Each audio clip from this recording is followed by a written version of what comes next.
The billionaire CEO mistook her for his blind date. One kiss later, he knew who she was. Before we start the story, leave a comment telling us which city you're watching from. And at the end, don't forget to rate the story from 0 to 10. Enjoy the story. Emma Walsh was not having a good day. First, her alarm didn't go off, then the subway was delayed. And now, standing in the doorway of the city's most expensive restaurant, wearing a dress she'd borrowed from her roommate, she was pretty sure she'd made a terrible mistake. Her best friend Sarah had begged her that morning, literally begged, on her knees, in their tiny apartment. "Emma, please! You have to help me. I can't go on this blind date my mom set up. But if I cancel, she'll never let me hear the end of it." Emma had been halfway through her coffee, trying to wake up enough to process this. "Just tell her you're sick." Sarah shook her head.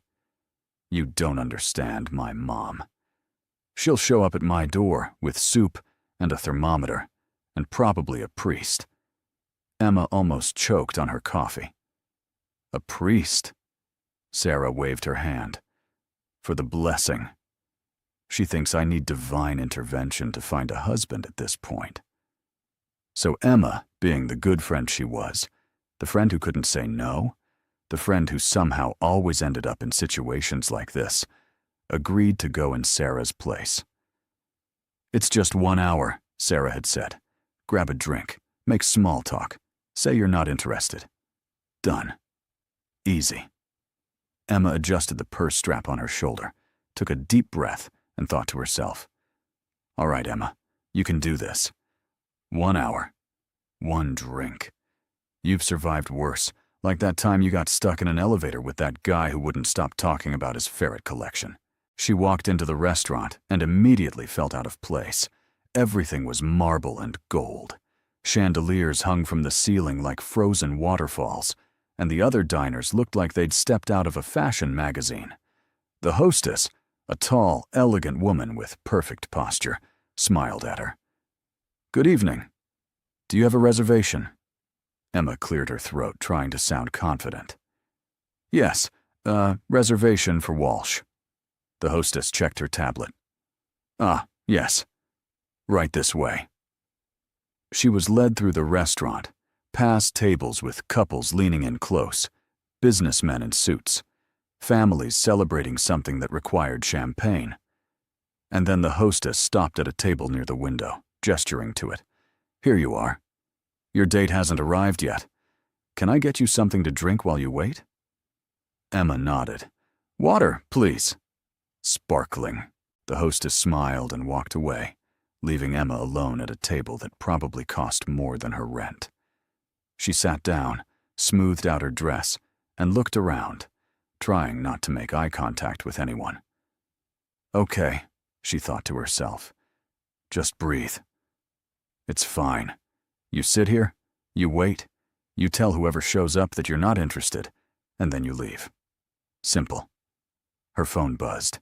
It was Sarah. "You there yet?" Emma replied. "Just sat down. This place is insane." Sarah sent back a string of laughing emojis. "I know, right? My mom really went all out with this one." Emma was about to reply when she heard a voice. "Excuse me, is this table 12? She looked up and froze. Standing in front of her was, without question, the most attractive man she had ever seen in her entire life. Tall, dark hair, perfectly styled, sharp jawline, a suit that looked like it was custom-made, and eyes that were so intensely blue, she forgot how to breathe for a second. Emma blinked, trying to remember how words worked. Yes, this is table 12. He smiled, a slow, confident smile, and sat down across from her. "I'm Nathaniel. Sorry I'm late. Traffic was a nightmare." She nodded, still trying to process the fact that this man, was supposedly Sarah's blind date. You're early, actually." He raised an eyebrow. "Am I?" He glanced at his watch. "Huh. Could have sworn I was late. Well then, I guess we're both punctual." He extended his hand across the table. Emma shook his hand, and the moment their skin touched, something shifted. Like the air in the room got warmer. Or maybe that was just her face turning red. "Nice to meet you," she said, and then realized she hadn't given him her name yet. "Wait, how did you—" He smiled. "Your name was on the reservation. Emma, right?" She let out a breath she didn't know she was holding. "Right. Yes. Emma." The waiter appeared with her sparkling water and took Nathaniel's order. "Whiskey." "Neat." When the waiter left, Nathaniel leaned back in his chair, studying her with an expression she couldn't quite read. "So," he said, folding his hands on the table, "tell me about yourself." Emma's brain went completely blank. Tell him about herself? What was she supposed to say? That she worked at a bookstore? That she lived in a fourth-floor walk-up with a roommate who set her up on fake blind dates? That her idea of a fancy dinner was usually takeout eaten on the couch while watching reality TV? Well, she started, tucking her hair behind her ear. I work in books." He raised an eyebrow. "You're a writer?" "Not exactly. I work at a bookstore uptown. Small place, family-owned. It's called Chapter and Verse." He nodded, looking genuinely interested. "I know that place," he said, leaning forward. "Wait, you do?" Emma was surprised. "It's kind of tucked away." "Most people walk right past it." "I don't walk past bookstores," he replied, smiling. "And besides, I bought a first edition Hemingway there 2 years ago. The owner, an older guy with glasses?" "Yes." "That's Mr. Peters," Emma said, smiling for real now. "He's the one who hired me." He nodded. "Small world," she laughed. "It really is. So what about you? What do you do?" Nathaniel took a sip of his whiskey, which had just arrived. "I run a company here in the city," he said it simply, like it was no big deal. "What kind of company?" Emma asked. "Investment firm, mergers, acquisitions, that sort of thing." Her eyes widened. "Oh, wow, that sounds intense." "It can be," he admitted, "but I like it. Keeps me sharp." She smiled. He smiled. And for a moment, the restaurant noise faded into the background. It was just the two of them at that table by the window. And Emma thought to herself, "Okay, maybe Sarah's mom isn't completely insane." They talked for an hour, about books, about the city, about travel. Nathaniel had been to 12 countries in the past year. Emma had been to New Jersey twice. But somehow, the conversation flowed, easy, natural, like they'd known each other longer than 60 minutes. And then Nathaniel did something unexpected. He reached across the table and gently took her hand. Emma's heart skipped. He looked at her, his blue eyes serious. "Can I be honest with you?" She nodded, not trusting her voice. "I didn't think this was going to go well," he admitted. "Blind dates usually don't. But you—" He paused, his thumb brushing against her hand. "You're different." Emma felt her cheeks flush. "Different good or different bad?" "Different amazing," he said. And before she could process what was happening, he stood up, walked around the table and leaned down close, so close she could smell his cologne, something expensive and woodsy. "Can I kiss you?" he whispered. Emma's brain short-circuited. "Yes," she heard herself say. And then his lips were on hers. The kiss was soft at first, testing, then deeper. His hand cupped her cheek, and she felt her whole body light up like fireworks on the 4th of July. When they finally pulled apart, both breathing a little harder, Nathaniel looked at her with an expression that was equal parts surprised and something else, something she couldn't name. "Wow," he said, sitting back down, his voice a little rough. "Yeah," Emma agreed, her heart pounding. "Wow." And that's when everything went sideways. The restaurant door opened and a woman walked in. Tall, blonde, wearing a red dress that screamed confidence. She scanned the room, and then her eyes landed on their table. "Nathaniel!" she called out, waving. Nathaniel turned. His face went from relaxed to confused in half a second. "Catherine?" He stood up. "What are you doing here?" The blonde, Catherine, walked over, smiling. "I'm here for our date." She looked at Emma, then back at Nathaniel. "Table 12, right?" Emma's stomach dropped. Nathaniel blinked. "Our date?" Catherine nodded, pulling out her phone. "I have the confirmation right here. Dinner at 7. Table 12. And then Emma understood. Oh no. Oh no, no, no. She looked at the table number written on the little gold plaque. Table 21. Not table 12. She was at the wrong table. Nathaniel followed her gaze, saw the number, and his expression shifted from confused to stunned. "Wait," he looked at Emma. "You're not—" Emma felt her face go from warm to blazing hot. I sat at the wrong table." She stood up, knocking her napkin to the floor. "I thought this was— I'm so sorry." Catherine looked between them, clearly piecing it together. "Did I interrupt something?" Emma didn't wait to hear Nathaniel's response. She grabbed her purse, muttered another apology, and practically ran out of the restaurant, her heels clicking against the marble floor, her heart hammering in her chest. Outside, the cool night air hit her face, and she leaned against the building, trying to catch her breath. What just happened? She kissed a stranger. She kissed someone else's blind date. She sat at the wrong table. And now, oh God, now she had to go home and tell Sarah. And worse, much worse. She couldn't stop thinking about that kiss, about his hand on her cheek, about the way he looked at her like she was the only person in the world. "Emma, this is bad," she whispered to herself. "This is really, really bad." But deep down, she knew something else was true too. That kiss? That connection? It was real. And she had no idea what to do about it. Emma burst through the apartment door like she was being chased by ghosts. Sarah was on the couch, eating ice cream straight from the container, watching some home renovation show. "How'd it go?" Sarah asked without looking up. "Was he boring? Weird? Did he talk about cryptocurrency the whole time?" Emma dropped her purse on the floor, kicked off her heels, and collapsed onto the couch with a dramatic groan. Sarah finally looked over, spoon frozen halfway to her mouth. "Okay, that bad." "Worse," Emma said, covering her face with her hands. "So much worse." Sarah set down the ice cream, her eyes going wide. "Wait. What happened? Did he, propose? Was he a catfish? Oh God, was he married?" No, nothing like that." Emma sat up, her hair a mess, her lipstick.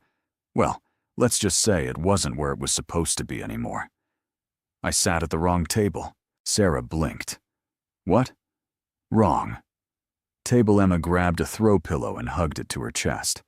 "I sat at table 21. The reservation was for table 12. "Okay, so?" Sarah shrugged. "That's not that bad. Just a little mix-up." "Sarah." Emma looked her dead in the eye. "I sat at the wrong table, talked to the wrong guy for an hour, and then—" She paused, her cheeks turning red. "And then I kissed him." Silence. Complete silence. Sarah's mouth dropped open. "You what?" "I kissed him," Emma practically shouted.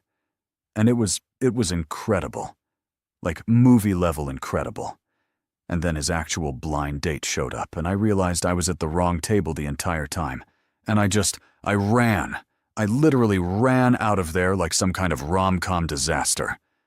Sarah stared at her for a solid 5 seconds. And then she burst out laughing. Not just a little chuckle. Full on, doubled over, tears streaming down her face laughter. "It's not funny." Emma threw the pillow at her. "It's hilarious," Sarah wheezed, trying to catch her breath. "Oh my God, Emma, only you could accidentally crash someone else's date? kiss them, and then run away. Emma groaned, sinking deeper into the couch. What do I do? I can't go back there. I can't face him. I don't even know his last name. Sarah wiped her eyes, still grinning. Wait. Back up. Tell me everything. What was he like? Emma sighed, and despite the absolute chaos of the situation, she couldn't help but smile. He was perfect. Like, annoyingly perfect. Tall, gorgeous, successful. He runs some investment company. And Sarah, we just clicked. We talked about books and travel, and it felt so natural, like I'd known him forever. And the kiss? Sarah leaned in, clearly invested now. Emma bit her lip. Life-changing. Wow. Sarah sat back, processing. Okay, so let me get this straight. You accidentally went on the best date of your life with a guy who thought you were me. Pretty much. And now you'll probably never see him again. Exactly. Sarah grabbed her phone. What's his name? Nathaniel. That's all I know. Nathaniel. Works in investments. Sarah's fingers flew across her phone screen, typing. Nathaniel. Investment firm. City. Her eyes suddenly went huge. Oh. Oh no. Emma sat up. What? What is it? Sarah turned her phone around, showing Emma a photo. It was him. Nathaniel. Standing in front of a massive glass building, arms crossed, wearing a suit that probably cost more than Emma's car. Nathaniel Cross, Sarah read from the screen. CEO of Crosstech Investments. Net worth estimated at $2.3 billion. Billionaire. Emma, you kissed a billionaire. Emma felt all the blood drain from her face. A billion. With a B. With a very large B. Sarah scrolled through the article. He's like famous.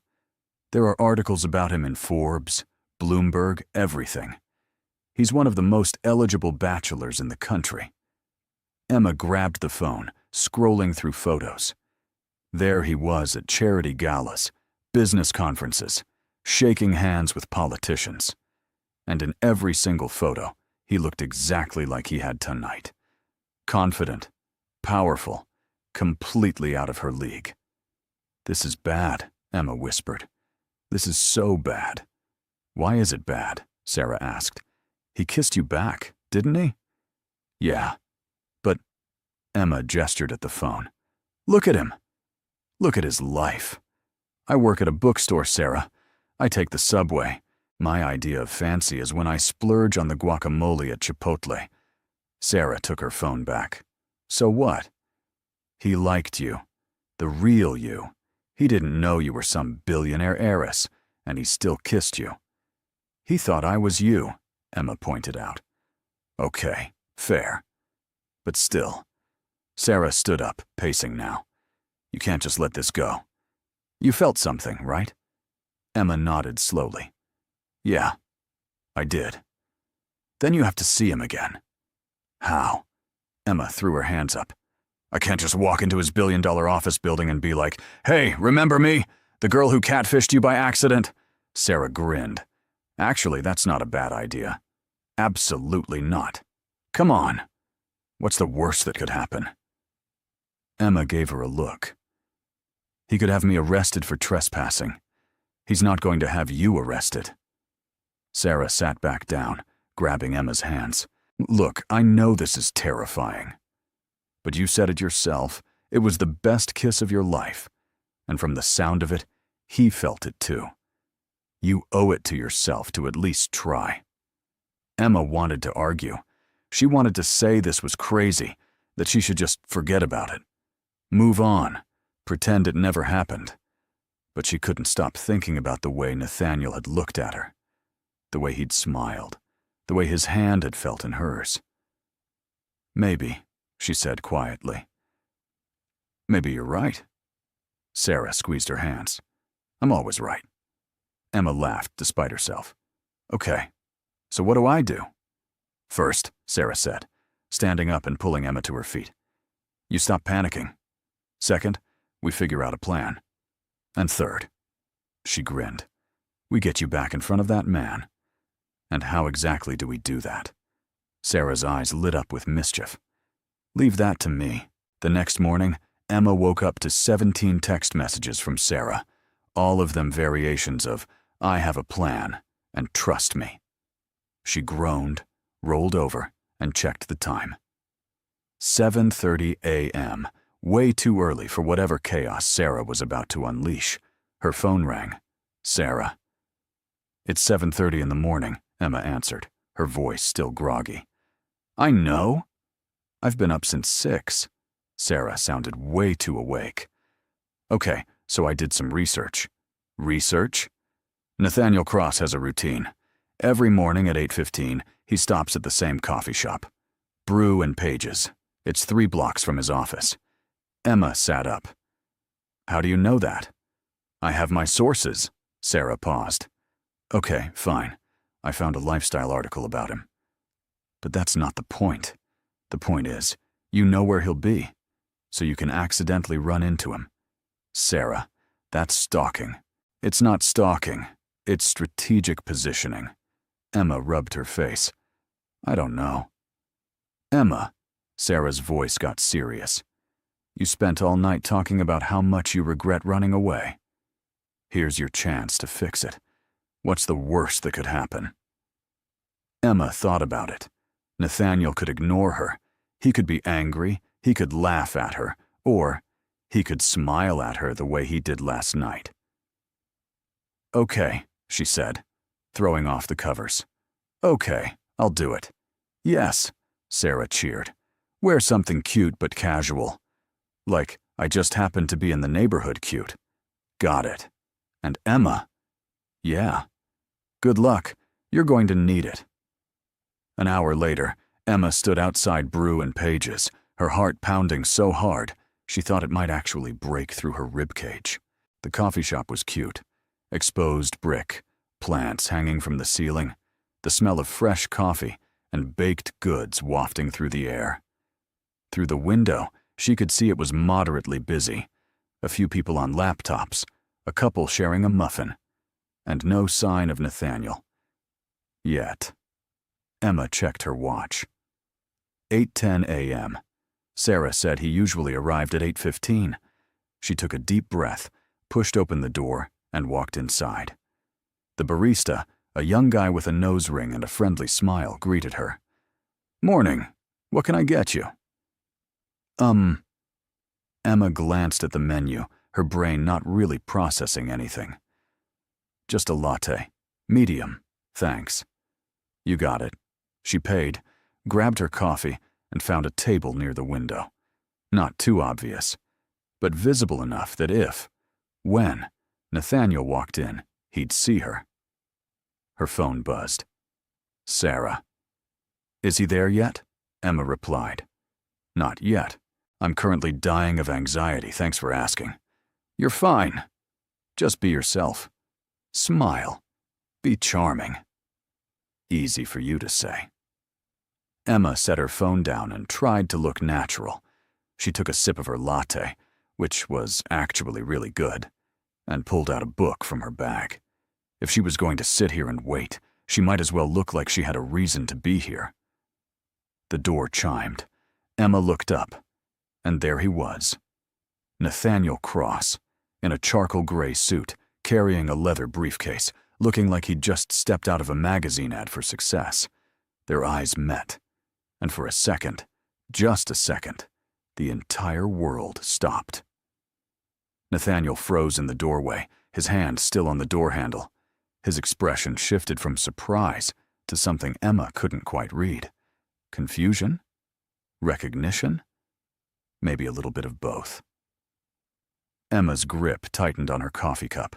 Her book, which she now realized was upside down, sat uselessly in front of her. "Say something," her brain screamed. "Anything. Don't just sit there like a statue." But before she could open her mouth, Nathaniel walked toward her. Slowly, deliberately, like he was trying to figure out if she was real or some kind of coffee shop-induced hallucination. He stopped at her table. "Emma?" His voice was careful, like he was testing the name. She swallowed. Hi. He glanced around the coffee shop, then back at her. Are you following me? What? No. Emma's face went red. I mean, not in a creepy way. She gestured vaguely. I come here sometimes. It's close to my work. That was a lie. She'd never been to this coffee shop in her life, and from the look on Nathaniel's face, he knew it. He raised an eyebrow. You work at a bookstore uptown, right? Yes. I was in the area. For reasons. Smooth, Emma. Real smooth. Nathaniel's lips twitched. Was he trying not to smile? Reasons. Important reasons, she added, doubling down on the terrible lie. He set his briefcase down, and to her complete shock, pulled out the chair across from her and sat down. Okay, let's say I believe you. Emma blinked. You're not mad? Mad? He leaned back, crossing his arms. Why would I be mad? Because She lowered her voice, glancing around to make sure no one was listening. Because I sat at the wrong table last night. I crashed your blind date. I let you think I was someone else. And then I kissed you. And then I ran away like some kind of coward. Nathaniel studied her for a long moment. Then he smiled. That same slow, devastating smile from the night before. Yeah, you did all of those things. Emma groaned, covering her face with her hands. I'm the worst person ever.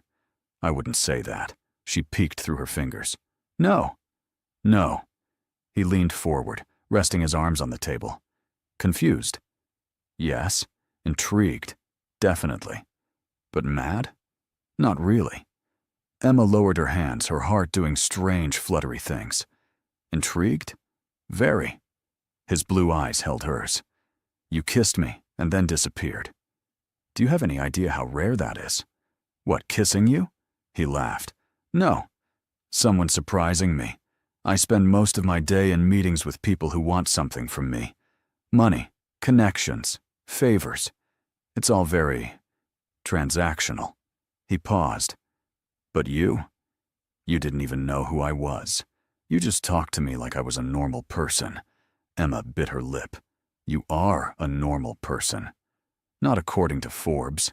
She smiled despite herself. Okay, so you're a very rich, normal person. Exactly, he grinned. And for the record, that was the best blind date I never actually had. Emma's heart flipped. Really? Really? He reached across the table, his fingers brushing hers. So here's my question. Who are you, actually? Because I know you're not my blind date. And unless I'm mistaken, you're not just some random woman who sits at wrong tables for fun. Emma took a deep breath. My name is Emma Walsh. I work at Chapter and Verse bookstore. My best friend Sarah was supposed to go on that blind date, but she couldn't. So she asked me to go instead. I sat at the wrong table by accident. And then you showed up, and She shrugged helplessly. I didn't correct you. I should have. But I didn't. Nathaniel nodded slowly, processing. So the woman in the red dress, Catherine, that was your actual date. Right. He ran a hand through his hair. Well, for what it's worth, I'm glad you sat at the wrong table. Emma's eyes widened. You are? Yeah. He smiled. Because otherwise, I would have spent the evening with someone I had zero chemistry with, and I never would have met you. Emma felt her cheeks flush. That's really sweet. I'm a sweet guy, he said. Deadpan. She laughed. A sweet billionaire? He winced. You know about that? My roommate Googled you. Of course she did, he sighed. Look, I know what it looks like. The money, the company, all of it. But I'm just Nathaniel Cross, CEO of Crosstech Investments, net worth $2.3 billion. Forbes' most eligible bachelor 3 years running. He stared at her. You really did your research. Sarah's very thorough. Apparently. He leaned back in his chair. So now that you know all of that, are you going to run away again? Emma thought about it. Honestly thought about it. Because yes, he was a billionaire. Yes, he was way out of her league. Yes, this whole situation was completely insane. But when she looked at him, really looked at him, she didn't see dollar signs or magazine covers. She saw the guy who talked about books with her, who smiled when she made a joke, who kissed her like she was the only person in the world. "No," she said finally. "I'm not running." His expression softened. "Good.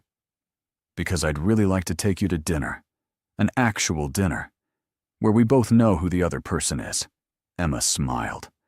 "I'd like that. Tonight? Tonight? Unless you're busy saving more blind dates from disaster."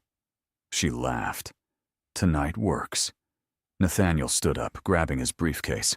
"I'll pick you up at 7. And Emma?" "Yeah? Wear whatever you want. I don't care if it's a borrowed dress or sweatpants. I just want to see you." And with that, he walked out of the coffee shop, leaving Emma sitting there with a stupid grin on her face and a heart that felt about 10 sizes too big for her chest. Her phone buzzed immediately. "Sarah." "Well?" "Emma, I have a date, a real one." "Sarah." "With the billionaire." "Emma." "With the billionaire." "Sarah." I'm screaming. I'm literally screaming. Emma laughed, tucking her phone away. She took another sip of her coffee, looked out the window at the busy city street, and thought to herself, "Okay, universe. I don't know what you're doing, but I'm here for it." The rest of the day passed in a blur. Emma went to work at the bookstore, but she might as well have been on another planet. She reorganized the same shelf 3 times. She recommended a cookbook to someone looking for a thriller, and when Mr. Peters asked if she was feeling all right, she just smiled and said, "Never better." By the time her shift ended, she was a bundle of nerves and excitement. She rushed home, threw open the apartment door, and found Sarah already waiting with an arsenal of dresses laid out on the couch. "Okay," Sarah said, hands on her hips. "We have 2 hours to make you look amazing. Let's do this."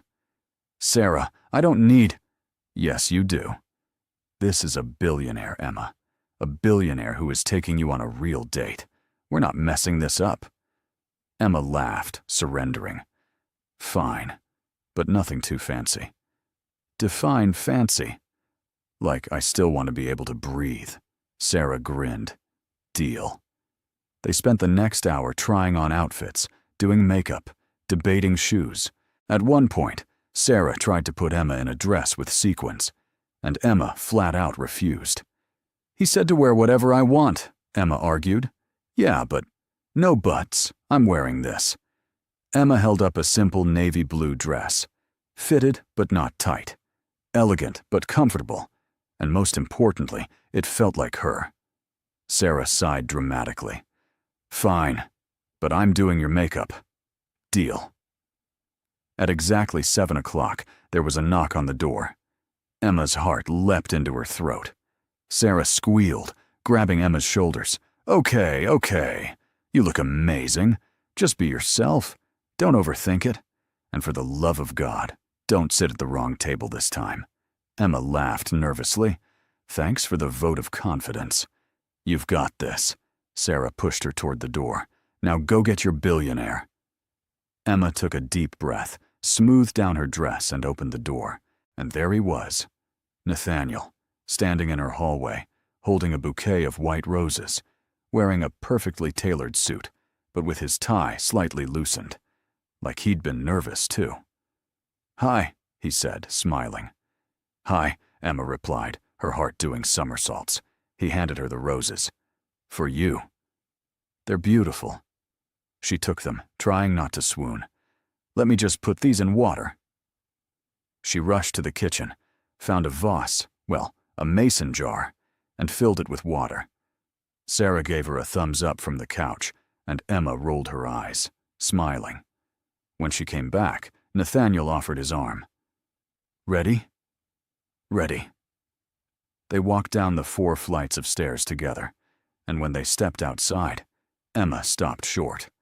Parked in front of her building was a sleek black car, with a driver, in a uniform. "You brought a driver?" Emma asked. Nathaniel shrugged. "I thought it'd be nice. Less stressful than finding parking." "Right. Parking. That's very practical."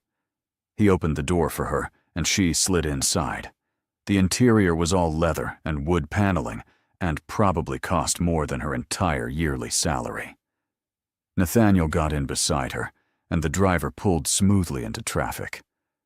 "So where are we going?" Emma asked. He smiled mysteriously. "It's a surprise. A good surprise, or a I'm secretly a vampire surprise." He laughed. "Definitely the first one." They drove through the city, talking easily about their days. Emma told him about the customer who tried to return a book she'd clearly spilled coffee on. Nathaniel told her about a merger deal that almost fell apart because 2 CEOs refused to sit in the same room. And the whole time, Emma kept thinking, this is real. This is actually happening. The car finally stopped in front of a building Emma recognized, the art museum. But it was closed. The lights were off. Emma said, confused. "I think they're closed." Nathaniel smiled. "I know." He got out, offered his hand, and led her to the front entrance. A security guard opened the door, nodded at Nathaniel, and let them inside. Emma's jaw dropped. Did you rent out the entire museum?" "Just for a few hours," Nathaniel said casually, like that was a totally normal thing to do. The museum was empty. Silent. Beautiful. Paintings hung on the walls, sculptures stood in corners, and soft lighting made everything look like a dream. "Nathaniel, this is too much?" He looked genuinely worried. "I wasn't sure. I just thought. You like books, and museums are kind of like books, but with art and—" Emma kissed him. Right there, in the middle of the empty museum. She stood on her tiptoes, cupped his face, and kissed him like her life depended on it. When she pulled away, Nathaniel was smiling. "So, not too much." "It's perfect," Emma whispered. "You're perfect." "I'm really not," he said, brushing a strand of hair from her face. "But I'm trying." And as they walked through the museum together, hand in hand, Emma realized something. This wasn't just a date. This was the beginning of something real. They wandered through the museum like they were the only 2 people in the world. Because, technically, they were. Nathaniel led her through galleries filled with impressionist paintings, modern sculptures, ancient artifacts. He pointed out pieces he liked, asked her opinion on others, and listened, really listened, when she talked about the stories she imagined behind each work of art. "See that one?" Emma stopped in front of a painting of a woman sitting by a window, looking out at a garden. "I always wonder what she's thinking. Is she waiting for someone? Is she remembering something? Is she just enjoying the quiet?" Nathaniel stepped closer, studying the painting. "Maybe she's thinking about taking a chance on something new." Emma looked at him. "Is that what you think?" "It's what I hope." He met her gaze, and the air between them shifted. Warmer. Charged. "I hope she's thinking that sometimes the best things in life come from unexpected places." Emma's breath caught. "Like sitting at the wrong table?" "Exactly like that." They stood there for a moment, just looking at each other, and Emma thought her heart might actually burst. Then Nathaniel broke the spell with a grin. "Come on, I want to show you something." He led her to another room, this one filled with old books under glass cases, first editions, rare manuscripts, some of them hundreds of years old. Emma's eyes went wide. "Oh my God. Thought you might like this?" Nathaniel watched her face light up as she moved from case to case, reading the descriptions, marveling at the history. "This is incredible," she breathed, stopping in front of a leather-bound volume. This is a first edition of Pride and Prejudice. Do you know how rare this is? Actually, yes. Nathaniel came to stand beside her. I donated it to the museum 2 years ago. Emma whipped around. You what? He shrugged. I collect rare books. Well, I used to. Now I just make sure they end up somewhere people can appreciate them. Nathaniel, Emma shook her head, smiling. You're full of surprises. Good surprises, I hope. The best. They continued through the museum and eventually ended up in a courtyard garden, an indoor oasis with a fountain, trees, and twinkling lights strung overhead. A small table was set up with candles, wine, and what looked like an actual gourmet meal. Emma stopped. You did all this. I had help, Nathaniel admitted. But yes, I wanted tonight to be special. It already is. Emma walked to the table, running her fingers along the edge. But this is like something out of a movie. Well, our first meeting was pretty cinematic. He pulled out her chair. Figured I'd keep the theme going. They sat down, and over dinner, which was amazing, some kind of pasta dish Emma couldn't even pronounce. They talked. Really talked. Not just surface-level small talk, but deep, real conversation. Nathaniel told her about growing up with parents who expected perfection, about building his company from the ground up, about the pressure of always being on, always being the guy everyone looked to for answers. Sometimes I feel like I'm playing a role, he admitted, swirling his wine glass. The successful CEO, the guy who has it all figured out. But the truth is, I don't. I'm just making it up as I go, hoping I don't screw everything up. Emma reached across the table, taking his hand. You're not screwing anything up. You're human. That's allowed. He squeezed her hand. What about you? What's your story? Emma laughed. My story is a lot less glamorous. I grew up in a small town. My parents run a hardware store. I came to the city for college, fell in love with books, and never left. No billion-dollar companies. No Forbes articles. Just me, trying to figure out what I want to do with my life. And, what do you want? Nathaniel asked, leaning forward. Emma thought about it. Really thought about it. I want to matter. I want to do something that makes people feel something, whether that's through books or writing or just, I don't know, connecting with people. You matter, Nathaniel said softly. You mattered to me the second you sat down at that table. Emma felt tears prick her eyes. You can't just say things like that. Why not? Because it makes me like you even more than I already do. He smiled. That's kind of the point.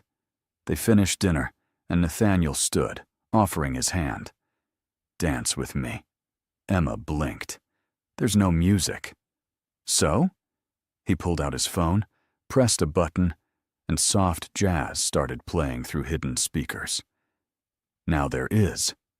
She laughed, taking his hand, and he pulled her close. They swayed together in the garden, under the twinkling lights, and Emma rested her head on his chest, listening to his heartbeat.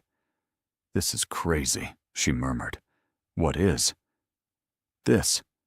U.S. 2 days ago, I didn't even know you existed. And now, she pulled back to look at him. Now I can't imagine not knowing you. Nathaniel cupped her face, his thumb brushing her cheek. Emma, I need you to know something. Okay. I don't do this. I don't rent out museums. I don't open up to people. I don't let anyone in. But with you, he took a breath. With you, it feels easy. Like I can just be myself. And that scares the hell out of me. Emma's heart ached in the best way. It scares me too. Yeah? Yeah. Because what if this is just a moment? What if tomorrow we wake up and realize this was just some crazy, beautiful mistake? Nathaniel shook his head. It's not a mistake. How do you know? Because I've never felt like this before. He leaned his forehead against hers. And I don't want it to end. Emma closed her eyes, breathing him in. Me neither. They stood there, holding each other, the music playing softly around them. And for the first time in a long time, Emma felt like she was exactly where she was supposed to be. Eventually, the night had to end. Nathaniel drove her home, walked her to her door, and kissed her goodnight. A slow, sweet kiss that left her dizzy. "I'll call you tomorrow," he said, his hand still on her waist. "You better," Emma replied, smiling. He kissed her once more, then walked away, and Emma floated into her apartment like she was made of clouds. Sarah was waiting on the couch, practically vibrating with excitement. "Tell me everything. And I mean everything." Emma collapsed beside her, grinning. It was perfect. He rented out the entire art museum. There was dinner and dancing, and she sighed. "Sarah, I think I'm falling for him." Sarah squealed, grabbing her hands. "I knew it! I knew this would happen." "But it's crazy, right?" Emma said, her smile fading slightly. "He's a billionaire. I'm me. How is this supposed to work?" "Who cares?" Sarah said firmly. "He likes you. You like him. That's all that matters."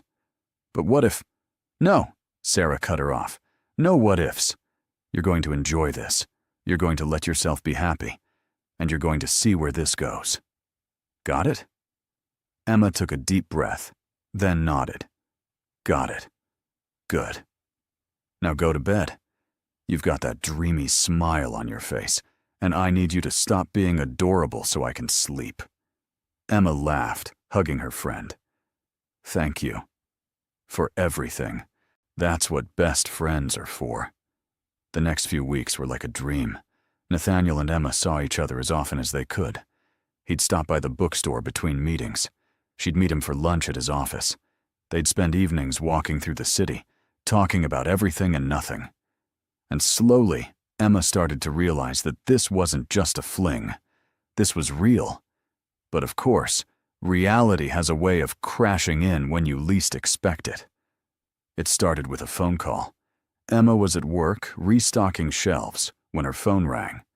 Unknown number. "Hello? Is this Emma Walsh?" A woman's voice. Professional, cold. "Yes, who's this?" "My name is Victoria Sterling. I'm Mr. Cross's executive assistant. He asked me to call you." Emma's stomach dropped. "Is everything okay?" "Mr. Cross would like to invite you to a gala event this Saturday evening. It's a charity fundraiser. Black tie. He'll send a car for you at 6. Emma blinked. "A gala?" "Yes. Will you be attending?" Yes. Yes, I'll be there." "Excellent. I'll send over the details. Have a good day, Miss Walsh." The line went dead. Emma stared at her phone, her heart racing. A gala. Black tie. She didn't even own anything remotely black tie appropriate. She immediately called Sarah. "Emergency. I need a dress. A fancy dress, like Cinderella-level fancy." Sarah didn't even hesitate. "I'm on my way. We're going shopping. Right now." 2 hours later, Emma was standing in a boutique dressing room staring at herself in the mirror. The dress was stunning. A deep emerald green, fitted at the top, flowing at the bottom.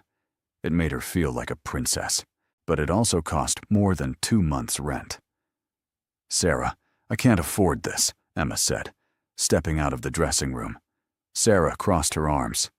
"Then let Nathaniel buy it." "What?" "Number. Absolutely not." "Emma, he's a billionaire. He probably spends more on coffee in a week than this dress costs." "That's not the point." Emma looked at herself in the mirror again. "I don't want him to think I'm with him for his money." Sarah softened. "He's not going to think that. He knows you. But if you're really that worried, I'll loan you the money. You can pay me back whenever." Emma turned to her friend, eyes welling up. "Really? Really? Now stop crying and buy the damn dress. You're going to knock him dead." Saturday evening arrived faster than Emma expected. She spent the entire day a bundle of nerves. By the time the car arrived, another sleek black car with another uniformed driver, she was ready to throw up. The gala was being held at a massive hotel ballroom downtown. When Emma walked in, she felt like she'd stepped into another world. Crystal chandeliers, live orchestra, women in gowns that probably cost more than Emma's car, men in tuxedos that looked custom-tailored. And in the middle of it all, looking impossibly handsome in a black tuxedo, was Nathaniel. He saw her and immediately crossed the room, his eyes never leaving hers. "Wow," he said when he reached her. "You look incredible." Emma blushed. "You don't look so bad yourself." He offered his arm. "Ready?" "As I'll ever be." The night was overwhelming. Nathaniel introduced her to what felt like 100 people. Business partners, investors, socialites. Everyone was polite, but Emma could feel them sizing her up, wondering who she was, why she was there. At one point, a woman in a silver gown approached them. She was beautiful, model beautiful, with sharp eyes and an even sharper smile.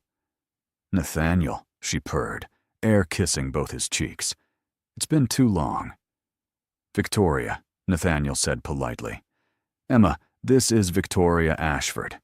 We went to college together." Victoria's eyes flicked to Emma, assessing. "Charmed? And what do you do, Emma?" "I work at a bookstore," Emma said, lifting her chin. "How quaint." Victoria's smile didn't reach her eyes.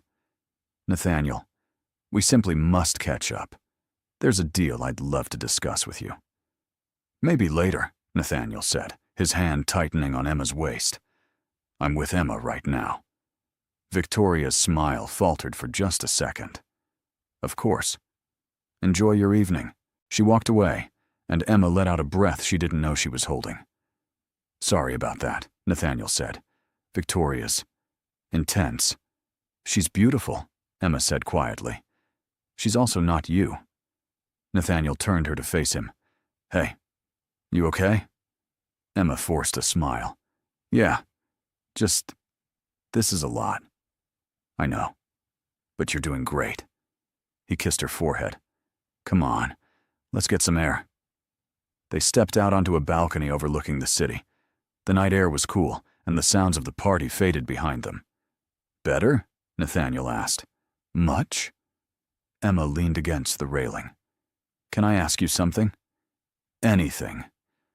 "Do you ever feel like you're living in two different worlds?" Nathaniel frowned. "What do you mean?" "I mean," Emma gestured back toward the ballroom. "That world in there, it's your world, and it's so different from mine. Sometimes I wonder if I even belong." Nathaniel stepped closer, taking her hands. "Emma, listen to me. You belong wherever you want to belong, and I want you here, with me, in my world, in any world. But no buts." He cupped her face. "I don't care about the money or the galas or any of it. I care about you, just you." Emma felt tears prick her eyes. "Promise?" "I promise." He kissed her, slow and deep, and when they pulled apart, Emma knew. She was in love with him, completely, irrevocably, in love. The weeks that followed the gala were a whirlwind. Emma fell into a rhythm with Nathaniel, a rhythm that felt both exhilarating and terrifying. They'd meet for coffee before work. He'd text her throughout the day, little messages that made her smile. "Thinking about you. Can't wait to see you tonight. Reminder, you're amazing." But as much as Emma was falling deeper, she also felt the weight of their different worlds pressing down on her. Nathaniel's life was a constant stream of high-stakes meetings, business dinners, and social events. Emma's life was shifts at the bookstore, microwave dinners, and the occasional girls' night with Sarah.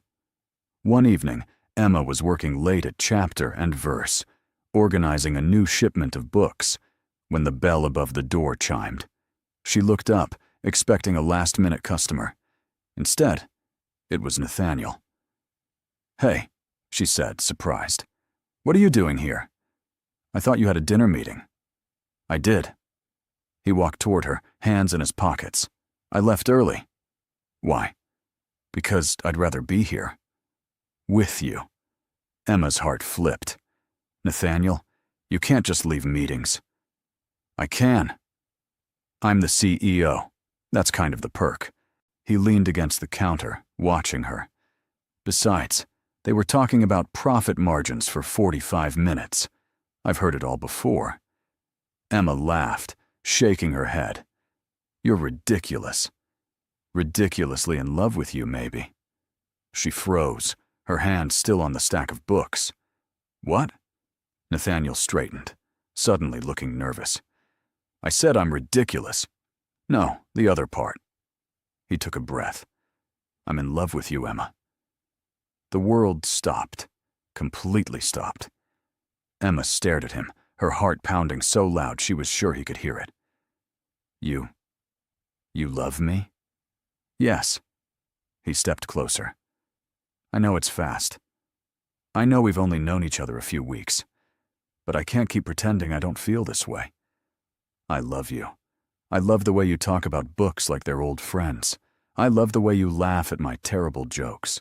I love that you don't care about my money or my company. You just care about me." Emma felt tears welling up. "Nathaniel." "You don't have to say it back," he said quickly. "I just needed you to know." "Nathaniel," she said again. And this time, she closed the distance between them, cupping his face in her hands. "I love you too." His eyes widened. "You do?" "Yes, you idiot." She laughed through her tears. "I've been in love with you for weeks. I just didn't know how to say it." Nathaniel kissed her then, pulling her close, and Emma felt like her heart might actually explode from happiness. When they finally pulled apart, both breathless, Nathaniel rested his forehead against hers. "So what now?" "What do you mean?" "I mean, where do we go from here?" "Because, Emma, I don't want this to just be some casual thing. I want you in my life, really in my life." Emma's chest tightened. "Nathaniel, I want that too. But our lives are so different. You have your world, and I have mine, and then we'll build a new world," he interrupted. "Together." Emma smiled, tears still streaming down her face. "You make it sound so simple." "It can be. If we want it to be." He tucked a strand of hair behind her ear. "Move in with me." Emma's eyes went wide. "What?" "Move in with me," he repeated. "I have more than enough space. You can bring all your books, your clothes, even Sarah if you want." "Nathaniel, slow down." Emma laughed, overwhelmed. That's a huge step." "I know, but I'm ready." "Are you?" Emma looked at him, really looked at him, at the man who rented out museums for her, who left important meetings just to see her, who loved her, not despite their differences, but because of them. "Yes," she said, her voice barely a whisper. "Yes, I'm ready." Nathaniel's face broke into the biggest smile she'd ever seen. He picked her up, spinning her around, and Emma laughed, holding on to him like he was the only solid thing in the world. "This is crazy," she said when he finally set her down. "I know. We're moving way too fast." "I know. But I don't care." "Me neither." He kissed her again, softer this time. "When can you move in?" Emma thought about her tiny apartment, her mountains of books. Sarah. "I need to talk to Sarah first. And I need to pack. And, oh God, I have so much stuff. I'll hire movers." "Nathaniel." "Emma." He took her hands. "Let me help." "Please, I want to do this with you." She took a breath, then nodded. "Okay. But I'm packing my own books. No one touches my books." He laughed. "Deal." 2 weeks later, Emma stood in the penthouse apartment she now called home, surrounded by boxes and furniture that cost more than her entire previous life. Sarah was there too, helping her unpack, though mostly she was just marveling at the space. "Emma, this place has a wine fridge," Sarah said, opening the kitchen fridge for the third time.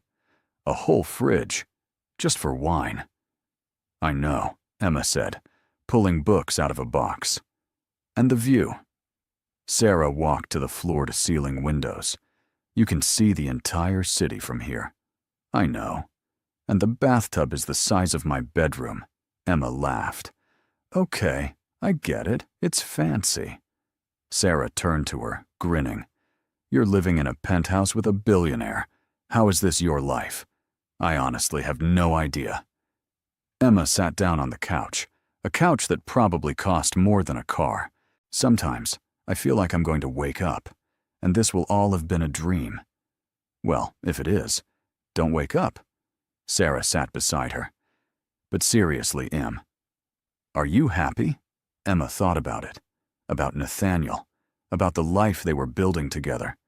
"Yeah, I really am." "Good." Sarah hugged her. "You deserve this. All of it. Thanks, Sarah. For everything. That's what best friends are for." Sarah stood up. "Now come on. Let's unpack these books before Nathaniel gets home and realizes you own more books than the actual bookstore." They spent the rest of the afternoon organizing, laughing, and turning the penthouse into something that felt like home. By the time Nathaniel walked in that evening, the place looked lived in, cozy, like it had always been meant for both of them. "Wow," Nathaniel said, looking around. "You did all this." "Sarah helped," Emma said, walking over to him. "It looks amazing." He pulled her close. "Feels like home." "Yeah," Emma agreed, resting her head on his chest. "It really does." But of course happiness never lasts without a few bumps in the road. The first bump came in the form of a phone call. Nathaniel was in his home office, on a conference call, and Emma was curled up on the couch reading when her phone rang. Unknown number again. "Hello? Emma Walsh?" A man's voice this time. Deep. Official. "Yes. Who is this?" "My name is Gregory Hunt. I'm a journalist with the City Tribune. I'm working on a story about Nathaniel Cross, and I was hoping to ask you a few questions." Emma's stomach dropped. "I'm not interested." "It'll only take a few minutes. I just want to know how you and Mr. Cross met. There are rumors circulating that you're quite the mystery woman." I said, "I'm not interested." Emma's voice was firm now. "Please don't call me again." She hung up, her hands shaking. Nathaniel emerged from his office a few minutes later, looking tired. "Hey, you okay? You look pale." Emma hesitated. Should she tell him? Would it worry him? "Emma." He sat beside her, concerned. "What happened?" "A journalist called," she said quietly. "He wanted to ask about us, about how we met." Nathaniel's jaw tightened. "What did you tell him?" "Nothing." I hung up. He took her hand. "Good. Emma, I'm sorry. I should have warned you. Sometimes the press gets nosy. They want to know everything about my life, and now that you're part of it, they want to know about me too," Emma finished. "Yeah," he sighed. "If it gets to be too much, we can—" "No," Emma squeezed his hand. "I can handle it. I wasn't expecting it." Nathaniel pulled her close. "I'll take care of it. I'll have my team make it clear that our private life is off limits. Can you do that?" "I can try." He kissed the top of her head. "I won't let them make you uncomfortable. I promise." Emma nodded, trying to believe him. But deep down, she knew this was just the beginning. The second bump came a week later, at a business dinner Nathaniel had invited her to. It was smaller than the gala, just a handful of investors and their partners. But the moment Emma walked in, she felt out of place. The women were all polished, poised, talking about vacation homes and charity boards. The men were discussing stocks and mergers, and Emma? Emma had spent her day recommending young adult novels to teenagers and restocking the mystery section. She tried to engage, tried to keep up with the conversation. But every time she spoke, she felt like she was saying the wrong thing. At one point, a woman named Diane turned to her with a polite smile. "So, Emma, Nathaniel mentioned you work in retail." "I work at a bookstore," Emma corrected gently. "Oh, how charming." Diane's tone was sweet, but there was something condescending underneath. That must be so relaxing, just surrounded by books all day. "It has its challenges," Emma said, trying to keep her voice even. "I'm sure." Diane sipped her wine. "Though I imagine it's quite different from what Nathaniel does. All those high-pressure decisions and whatnot." Emma felt her cheeks flush. "Yes, I suppose it is." Nathaniel, who'd been deep in conversation with one of the investors, seemed to sense the tension. He reached over, taking Emma's hand under the table. Later, in the car ride home, Emma was quiet. "You okay?" Nathaniel asked, glancing at her. "Yeah, just tired." "Emma!" He turned to her. "What's wrong?" She sighed. "Do you ever feel like I don't fit in your world?" Nathaniel frowned. "What?" "Number. Why would you think that?" "Because tonight, sitting at that table, I felt like everyone was looking at me thinking, what is she doing here? She doesn't belong." "Emma, and maybe they're right," she continued, her voice breaking. "Maybe I don't belong. Maybe I'm just the girl who works at a bookstore, and I'll never be more than that." Nathaniel pulled the car over, right there on the side of the road, and turned to face her fully. "Listen to me," he said, his voice firm. "You belong anywhere you want to belong. And those people tonight? They don't matter. Their opinions don't matter. The only thing that matters is you and me. Do you understand?" Emma nodded, tears streaming down her face. "I love you," Nathaniel said, cupping her face. "Not because of where you work or what you do. I love you because you're you, and I don't care what anyone else thinks." Emma leaned into him, letting him hold her. "I love you too. I'm sorry. I got in my own head." "It's okay." He kissed her forehead. "But promise me something." "What?" "Promise me you'll always tell me when you're feeling like this." "Don't keep it inside." Emma nodded. "I promise." They sat there for a while, just holding each other. And eventually, Nathaniel started the car again, and they drove home together. But Emma couldn't shake the feeling that this was just the beginning of the challenges they'd face. The article hit the internet 3 days later. Emma was at the bookstore, helping Mr. Peters inventory the classics section, when her phone started blowing up. Text after text. Call after call. She ignored it at first, assuming it was Sarah with some new emergency. But then Mr. Peters looked at his computer screen and frowned. "Emma, you might want to see this." She walked over, and her blood ran cold. There, on the homepage of the City Tribune, was a headline. "Billionaire CEO Nathaniel Cross's mysterious new girlfriend. Who is Emma Walsh?" Below it was a photo, one taken outside the restaurant the night of the gala. Emma and Nathaniel walking hand in hand, smiling at each other. "Oh no," Emma whispered. Mr. Peters patted her shoulder. "I'll give you a minute." Emma clicked on the article, her hands shaking. The piece wasn't outright cruel, but it was invasive. It detailed her job at the bookstore, her small-town upbringing, even her apartment, her old apartment, with Sarah. It painted her as a nobody who'd somehow caught the attention of one of the city's most eligible bachelors.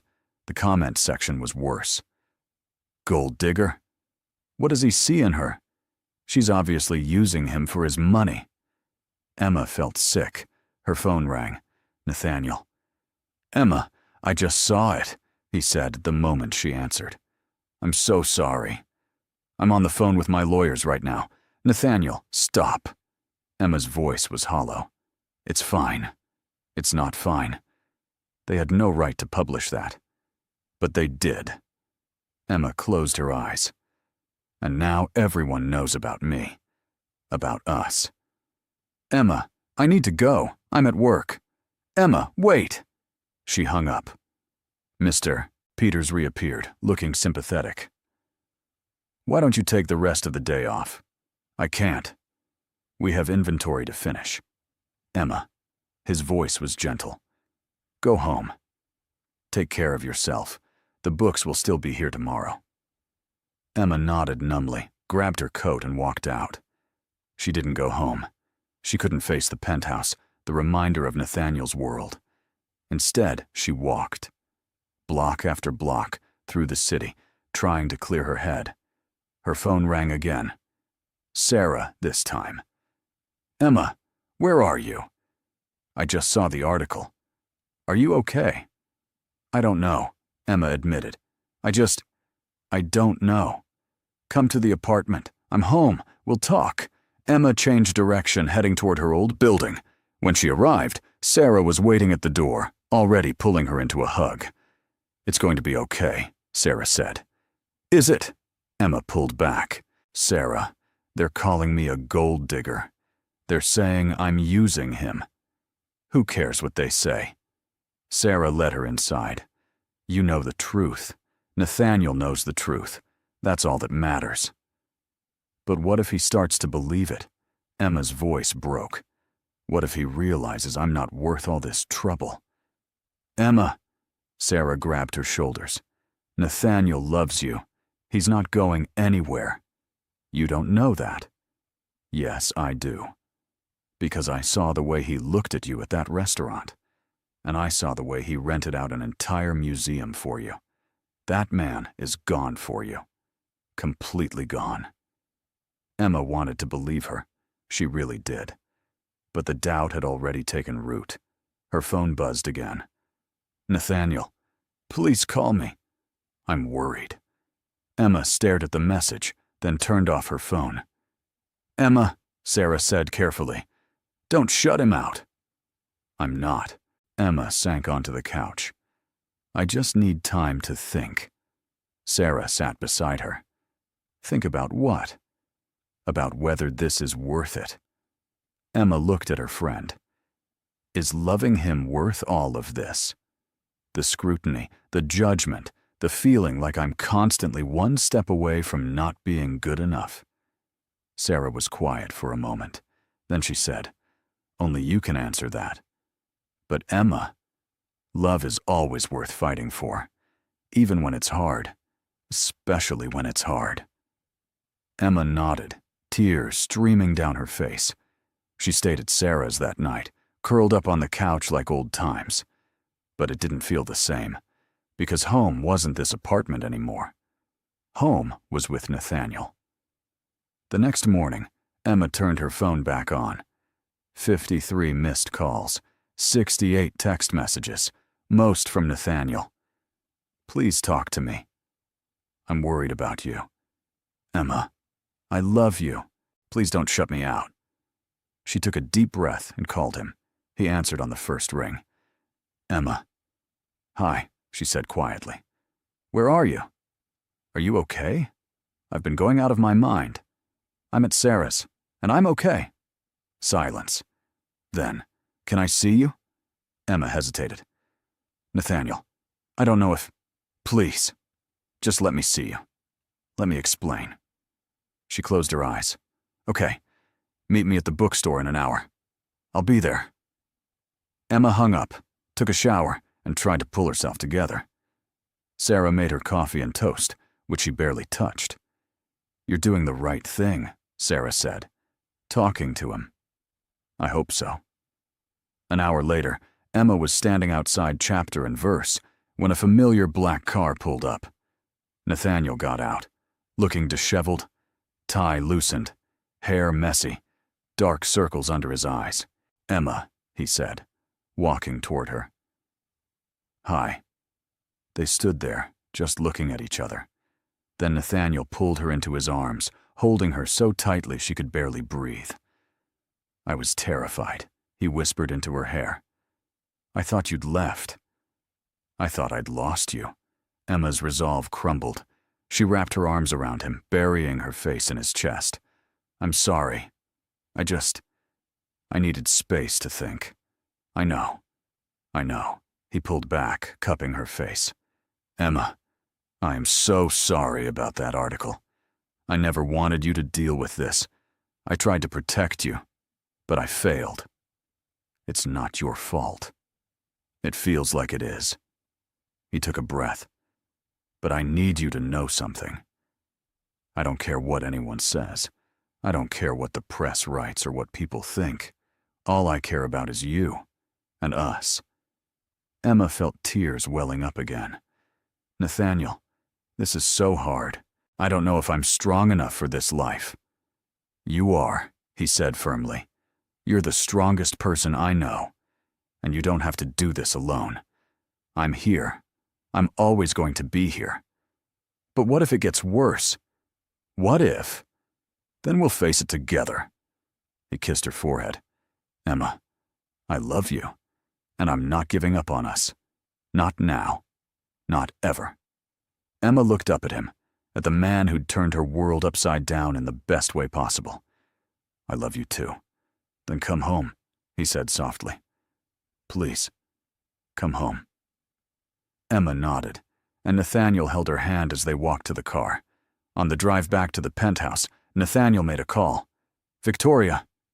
It's Nathaniel. I need you to schedule a press conference for tomorrow. I'm making a statement. Emma's eyes widened. Nathaniel, what are you doing? He looked at her, his jaw set. I'm setting the record straight.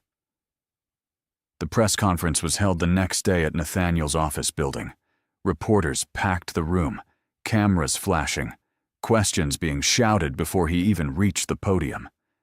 Emma watched from the side, her heart pounding. Nathaniel stepped up to the microphone, looking calm and collected. But Emma could see the tension in his shoulders. Thank you all for coming, he began. I'll keep this brief. As many of you know, there was an article published yesterday about my personal life, specifically about my relationship with Emma Walsh. The room buzzed with murmurs. I want to make something very clear, Nathaniel continued. Emma is not a gold digger. She's not using me. She's not any of the things that article implied. She is an intelligent, kind, incredible woman who I am lucky enough to love, and I will not tolerate anyone, journalist, stranger, or otherwise, disrespecting her. Emma's eyes filled with tears. From this moment forward, my personal life is off limits. I will not be answering questions about my relationship. I will not be entertaining speculation. Emma and I deserve privacy, just like anyone else. And if any publication chooses to violate that privacy, they will be hearing from my legal team. He paused, looking directly at the camera. Emma, if you're watching this, I love you, and I'm sorry you had to go through this. But I promise you, I will spend the rest of my life making sure you know how much you mean to me. The room erupted with questions, but Nathaniel stepped away from the podium and walked off the stage. He found Emma backstage, and she threw her arms around him. You didn't have to do that, she said, crying. Yes, I did. He held her tight. You're worth fighting for, Emma. Always. And in that moment, Emma knew. No matter what challenges came their way, they would face them together. Because love, real love, was always worth the fight. The press conference changed everything. Overnight, the narrative shifted. Instead of scrutinizing Emma, the media started respecting Nathaniel's boundaries. A few publications even published apologies.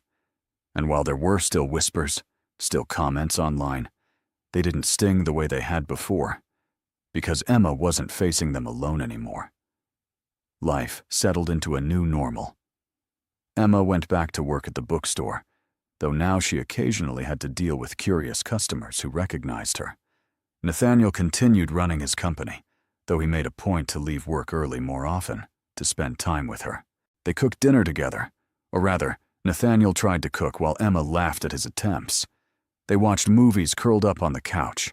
They spent weekends exploring the city, finding hidden bookstores and quiet cafes. And slowly, Emma stopped feeling like she didn't belong in his world, because she realized she didn't need to fit into his world. They were creating their own. One Saturday morning, Emma woke up to find Nathaniel already awake, sitting on the edge of the bed, staring at something in his hands. "Morning," she mumbled, rubbing her eyes. "What time is it?" "Early," he said, not turning around. Emma sat up. "Nathaniel? You okay?" He finally turned to face her, and she saw what he was holding, a small velvet box. Emma's breath caught. "I know this is going to sound crazy," Nathaniel said, his voice unsteady. "We've only been together a few months, and I know there are a million reasons why this is too soon, too fast, too everything." He opened the box, revealing a ring. Simple, elegant, perfect. "But Emma, I've spent my whole life being careful, making calculated decisions, never taking risks.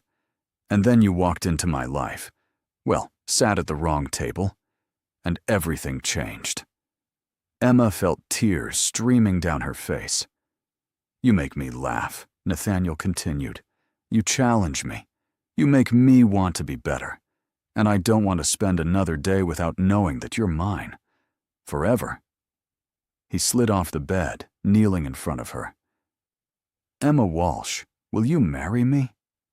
Emma stared at him, at the man who'd turned her life into a fairy tale. And she realized something. She'd been so focused on whether she belonged in his world that she'd forgotten the most important thing. He belonged in hers, too. "Yes," she whispered. "Yes. Yes. Yes." Nathaniel's face broke into the biggest smile she'd ever seen. He slid the ring onto her finger, and then he was kissing her, and Emma felt like her heart might actually explode from happiness.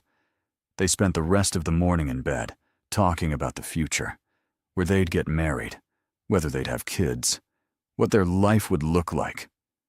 "I want something small," Emma said, tracing patterns on his chest. "Nothing fancy. Just our closest friends and family." "Whatever you want," Nathaniel said, kissing the top of her head. "As long as I get to marry you, I don't care where or how." Emma smiled. "You're going to be such a sappy husband." "I'm a sappy fiancé," he corrected. "I'll be even worse as a husband." She laughed, and in that moment, everything felt perfect. But of course, life has a way of testing even the strongest love. The first test came in the form of Nathaniel's mother. Emma had never met her. Nathaniel rarely talked about his family, and when he did, it was always brief and vague. But now that they were engaged, a meeting was inevitable. "She's particular," Nathaniel said carefully, as they drove to his childhood home, a massive estate on the outskirts of the city. "Particular how?" Emma asked nervously. "She has opinions, strong opinions, about everything." "Great." Emma smoothed down her dress for the 10th time. "That's exactly what I wanted to hear." Nathaniel squeezed her hand. "Just be yourself. She'll love you." Emma wasn't so sure. They pulled up to the house. Calling it a house felt like an understatement. It was a mansion. 3 stories, manicured gardens, a fountain in the front yard. "You grew up here?" Emma asked, staring. "Unfortunately." A butler answered the door, an actual butler, and led them to a sitting room where a woman sat, poised and elegant, sipping tea. Nathaniel's mother, Catherine Cross, was beautiful in that intimidating, timeless way. Perfect posture, perfect hair, a gaze that could cut through steel. "Nathaniel," she said, standing, "you're late." "By 5 minutes," he replied, kissing her cheek. Catherine's eyes slid to Emma. And you must be the fiancé. Emma Walsh, Emma said, extending her hand. It's nice to meet you, Mrs. Cross. Catherine shook her hand briefly. Please, sit. They sat. Catherine poured tea. The silence was deafening. So, Catherine finally said, looking at Emma, Nathaniel tells me you work at a bookstore. Yes, ma'am. Chapter and verse. It's a small, independent shop. How quaint. Catherine sipped her tea. And what do your parents do? They run a hardware store, back in my hometown. I see. Catherine set down her cup. And tell me, Emma, what are your intentions with my son? Emma blinked. I'm sorry. Your intentions? Nathaniel is a very successful man. He has a reputation to uphold. I need to know that you understand the responsibilities that come with being part of this family. Emma felt her cheeks flush. Mrs. Cross, I love your son. That's my intention, to love him and support him. Catherine's expression didn't change. Love is wonderful, dear, but it doesn't pay bills or maintain legacies. Mother, Nathaniel said, his voice tight. That's enough. I'm simply being realistic, Catherine replied. Emma seems like a lovely girl, but she's not. Not what? Nathaniel stood up. Not rich enough? Not from the right family? Not good enough for me? Catherine sighed.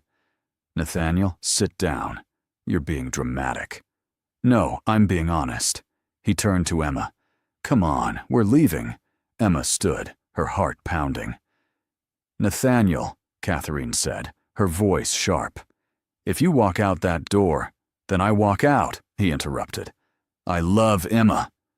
I'm going to marry her. And if you can't accept that, then that's your problem, not ours. He took Emma's hand, and they walked out. In the car, Emma was silent. I'm sorry, Nathaniel said, gripping the steering wheel. I should have warned you. She's always been like that. It's fine, Emma said quietly. It's not fine. She had no right to speak to you that way. Emma looked at him. Nathaniel, she's your mother. That doesn't give her the right to disrespect you. He pulled over, turning to face her. Emma, listen to me. I don't care what she thinks. I don't care what anyone thinks. I love you, and I'm going to marry you. Okay? Emma nodded, tears streaming down her face. Okay. He pulled her into his arms, and they sat there for a while, just holding each other. Eventually, they drove home. And that night, as they lay in bed, Emma whispered, Do you think she'll ever accept me? Nathaniel was quiet for a moment. I don't know. But even if she doesn't, it doesn't change anything. You're still the person I want to spend my life with. Emma nodded, resting her head on his chest. I love you. I love you too. But deep down, Emma couldn't shake the feeling that this was just the beginning of a much larger battle. The second test came from an unexpected place. Emma was at work when a woman walked into the bookstore. She was elegant, poised, wearing designer clothes. She looked around, then her eyes landed on Emma. Emma Walsh? The woman asked. Yes? Emma frowned. Can I help you? The woman smiled, but it didn't reach her eyes. My name is Victoria Ashford. I believe you met me at Nathaniel's gala. Emma's stomach dropped. I remember. Good. Victoria walked closer. I'll get straight to the point. Nathaniel and I have a history. We were together for 3 years, and I think you should know that before you make any permanent decisions. Emma's heart pounded. Nathaniel never mentioned that. Of course he didn't. Victoria's smile was cold. Men never do. But the truth is, Emma, Nathaniel and I were perfect together. We came from the same world, understood the same pressures, and if you hadn't come along, we'd probably be engaged by now. Emma felt like the ground was shifting beneath her. Why are you telling me this? Because I care about him. Victoria stepped closer. And I don't think you're right for him. You're sweet, I'm sure, but you're not equipped to handle his life. The scrutiny, the pressure, the expectations. And eventually, he's going to realize that. Emma's hands clenched into fists. You're wrong. Am I? Victoria tilted her head. Think about it, Emma. How long before he gets tired of defending you? How long before he realizes you're more trouble than you're worth? Get out, Emma said, her voice shaking. Now. Victoria smiled. I'm just trying to help. No, you're trying to sabotage my relationship. And it's not going to work. So leave. Before I call security. Victoria held up her hands. Fine. But Emma, when this falls apart, and it will, remember that I warned you. She walked out, leaving Emma standing there, trembling. That night, Emma told Nathaniel everything. He was furious. Victoria came to your work. She had no right. Nathaniel, is it true? Emma interrupted. Were you two together? He sighed, running a hand through his hair. Yes, 3 years ago. But it ended badly. She wanted me to give up my company and join her family's business. I refused. We broke up. I haven't spoken to her since. Why didn't you tell me? Because it didn't matter, Nathaniel said. Emma, that relationship was over long before I met you. Victoria is in the past. You're my future. Emma wanted to believe him. She really did. But Victoria's words kept echoing in her mind. Eventually, he's going to realize you're more trouble than you're worth. Emma. Nathaniel cupped her face. Talk to me. What are you thinking?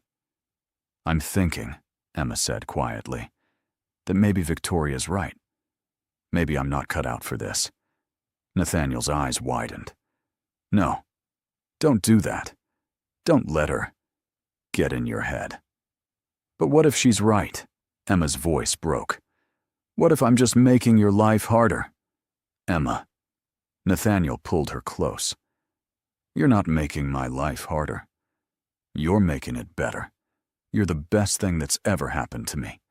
And I'm not losing you. Not to Victoria. Not to anyone.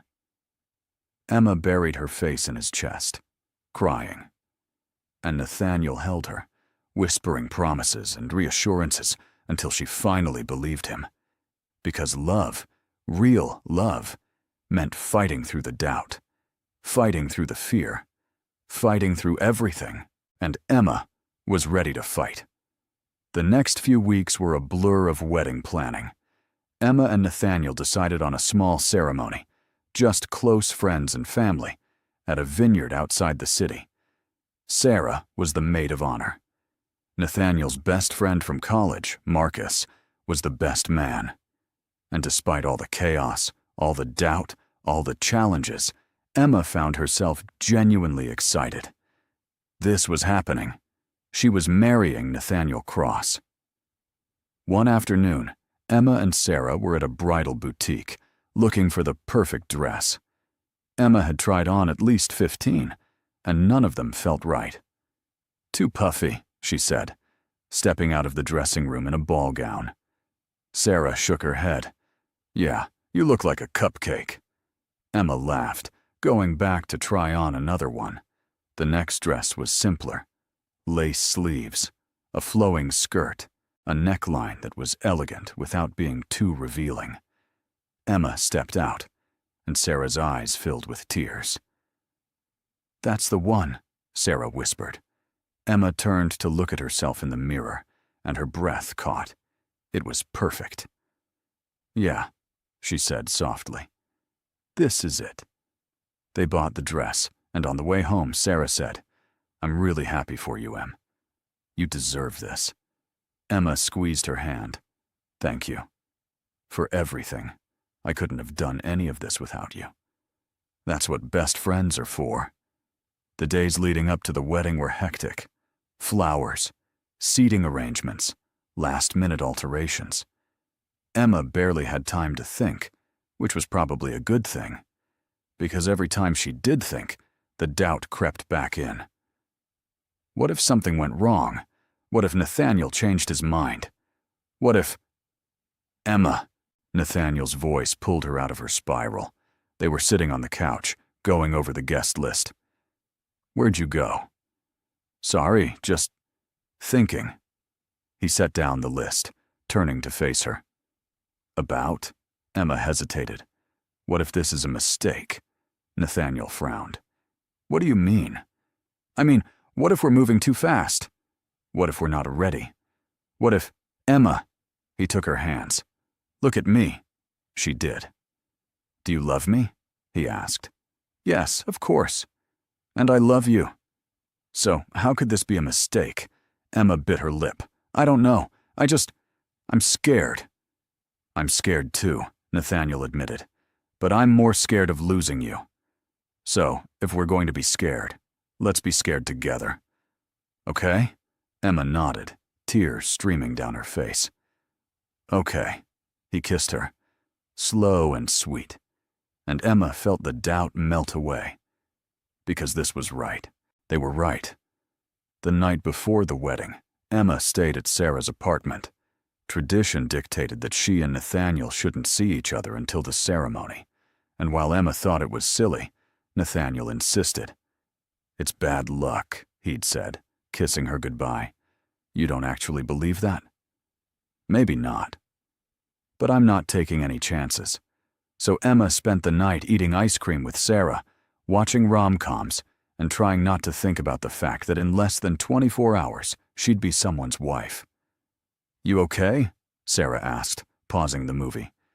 Yeah, it's surreal. Tomorrow I'm getting married. Sarah smiled. Tomorrow, you're marrying the love of your life. That's pretty amazing. Emma nodded. Yeah, it really is.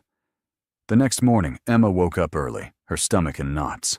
She showered, did her makeup, and with Sarah's help, got into her dress. Wow, Sarah said, stepping back. Emma, you look beautiful. Emma turned to the mirror, and for a moment, she didn't recognize herself. She looked like a bride. She looked like someone who belonged in Nathaniel's world. Number. She looked like someone who belonged in their world. The vineyard was beautiful. Rows of grapevines stretched out in every direction, and the ceremony was set up under a canopy of white flowers. String lights hung overhead, and soft music played in the background. Emma stood at the edge of the aisle, her arm linked through her father's. You ready, sweetheart? Her dad asked. Emma took a deep breath. Yeah, I'm ready. The music changed, and Emma started walking. And then she saw him. Nathaniel stood at the end of the aisle, wearing a perfectly tailored tuxedo, his eyes locked on her. And when their eyes met, he smiled. That slow, devastating smile that made her fall in love with him all over again.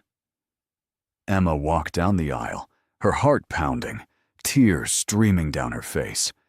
And when she reached him, Nathaniel took her hand and whispered, You're stunning. You're not so bad yourself, she whispered back. The ceremony was short and sweet. They exchanged vows, promises to love each other through the good and the bad, through the easy and the hard. Promises to build a life together, no matter what.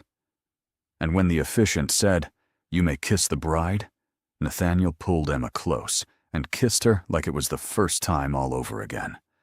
The reception was perfect. Dinner under the stars.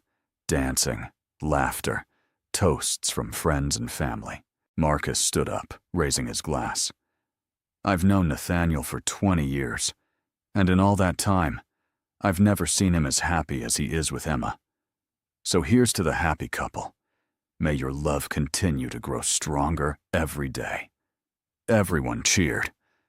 Sarah gave a toast next, her voice choked with emotion. Emma's been my best friend since college, and I've watched her go through a lot. But I've never seen her as happy, as confident, as alive as she is with Nathaniel. So Nathaniel, if you ever hurt her, I will hunt you down. Everyone laughed, including Nathaniel. But seriously, Sarah continued, you two are perfect for each other, and I'm so honored to be part of your story. Congratulations. More cheers. More clinking glasses. And then Nathaniel stood up, pulling Emma to her feet. I know I'm supposed to wait for a private moment, he said, looking at her, but I can't.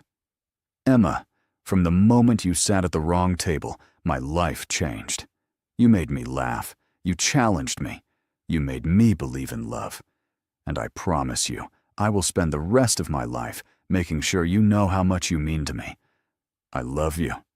Today. Tomorrow. Always. Emma was crying. Again. I love you too. They kissed, and the entire room erupted in applause. The rest of the night was a blur of dancing, cake cutting, and laughter. And when it was finally over, when the last guest had left, Nathaniel pulled Emma close. Ready to start forever, Mrs. Cross? Emma smiled. Ready. They drove to a hotel, a beautiful suite overlooking the city. And that night, wrapped in each other's arms, Emma realized something. This wasn't just a happy ending. It was a happy beginning. 6 months into married life, Emma and Nathaniel had settled into a rhythm. They'd figured out how to balance their worlds, Nathaniel's high-powered corporate life and Emma's quieter, book-filled existence. They made it work because they wanted to, because they chose each other, every single day. But life, as always, had more surprises in store. Emma had been feeling off for a few weeks, tired, nauseous. She chalked it up to stress. She was helping Mr. Peters expand the bookstore, taking on more responsibilities, working longer hours. But when the nausea didn't go away, Sarah made her take a pregnancy test. I'm not pregnant, Emma said, staring at the little box Sarah had shoved into her hands. Just take it, Sarah insisted. Rule it out. Emma rolled her eyes but went into the bathroom. She took the test, set it on the counter, and waited. 3 minutes felt like an eternity. When the timer went off, Emma looked down. 2 lines. Positive. Oh my God, she whispered. What? Sarah called from outside the door. What does it say? Emma opened the door, holding up the test. I'm pregnant. Sarah screamed. Actually screamed. Oh my God. You're pregnant. Emma sank onto the couch, still in shock. I'm pregnant. Does Nathaniel know? No. I literally just found out. Sarah sat beside her, grinning. Emma, this is amazing. Is it? Emma's voice was small. Sarah, we've only been married 6 months. We haven't even talked about kids yet. So? You love each other. You're building a life together. A baby is just the next step. Emma wanted to believe her, but all she could think was, what if he's not ready? That night, Nathaniel came home late. Emma was sitting on the couch, the pregnancy test hidden in her pocket, trying to figure out how to tell him. Hey, he said, kissing the top of her head. Sorry I'm late. The merger meeting ran long. It's okay. Emma's voice was shaky. Nathaniel frowned, sitting beside her. You okay? You look pale. I'm fine. I need to tell you something. His expression shifted to concern. Okay, what's going on? Emma took a deep breath, pulled the test out of her pocket and handed it to him. Nathaniel stared at it for a long moment. Then he looked at her. You're pregnant, Emma finished. I'm pregnant. Silence. Emma's heart pounded. Say something.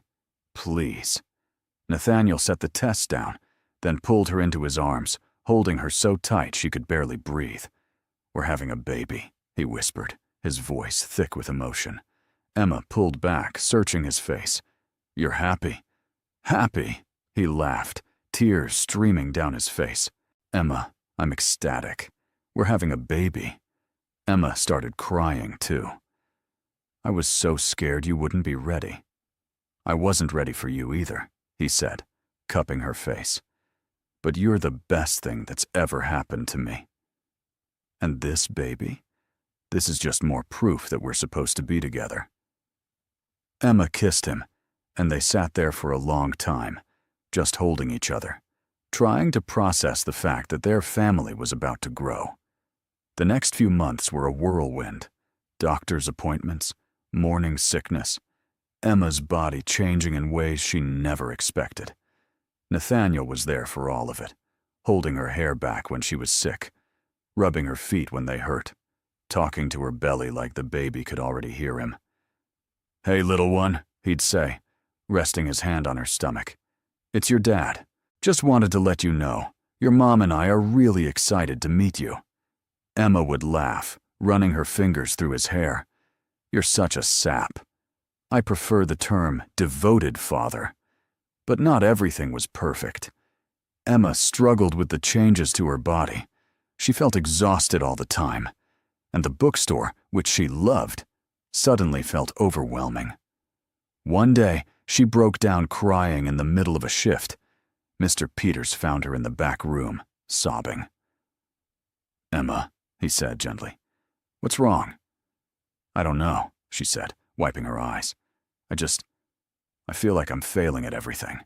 The bookstore, being a wife, being pregnant. I can't do it all." Mr. Peters sat beside her. "Then don't." Emma blinked. "What? You don't have to do it all. You're creating a human being, Emma. That's a full-time job on its own. If you need to take a step back from the bookstore, that's okay. But I love working here. And you'll come back when you're ready. But right now, you need to take care of yourself. And that baby." Emma nodded, tears streaming down her face. "Thank you." That night, she told Nathaniel what Mr. Peters had said. "He's right," Nathaniel said. "Emma, you don't have to prove anything to anyone. Not to me, not to yourself. Just focus on staying healthy. Everything else can wait." Emma nodded, leaning into him. "I love you." "I love you too. Both of you." At 7 months pregnant, Emma and Nathaniel started preparing the nursery. They painted the walls a soft yellow, assembled a crib, and filled the room with books. "Of course you're giving our child a library," Nathaniel teased. "They need options," Emma said, organizing the shelves. Nathaniel laughed, pulling her close. "You're going to be an amazing mom. You're going to be an amazing dad." They stood there in the middle of the nursery, imagining what their life would look like in a few months, and it felt surreal, terrifying, perfect. At 38 weeks, Emma went into labor. It was the middle of the night, and she woke up to a sharp pain. "Nathaniel," she said, shaking him. "Nathaniel, wake up."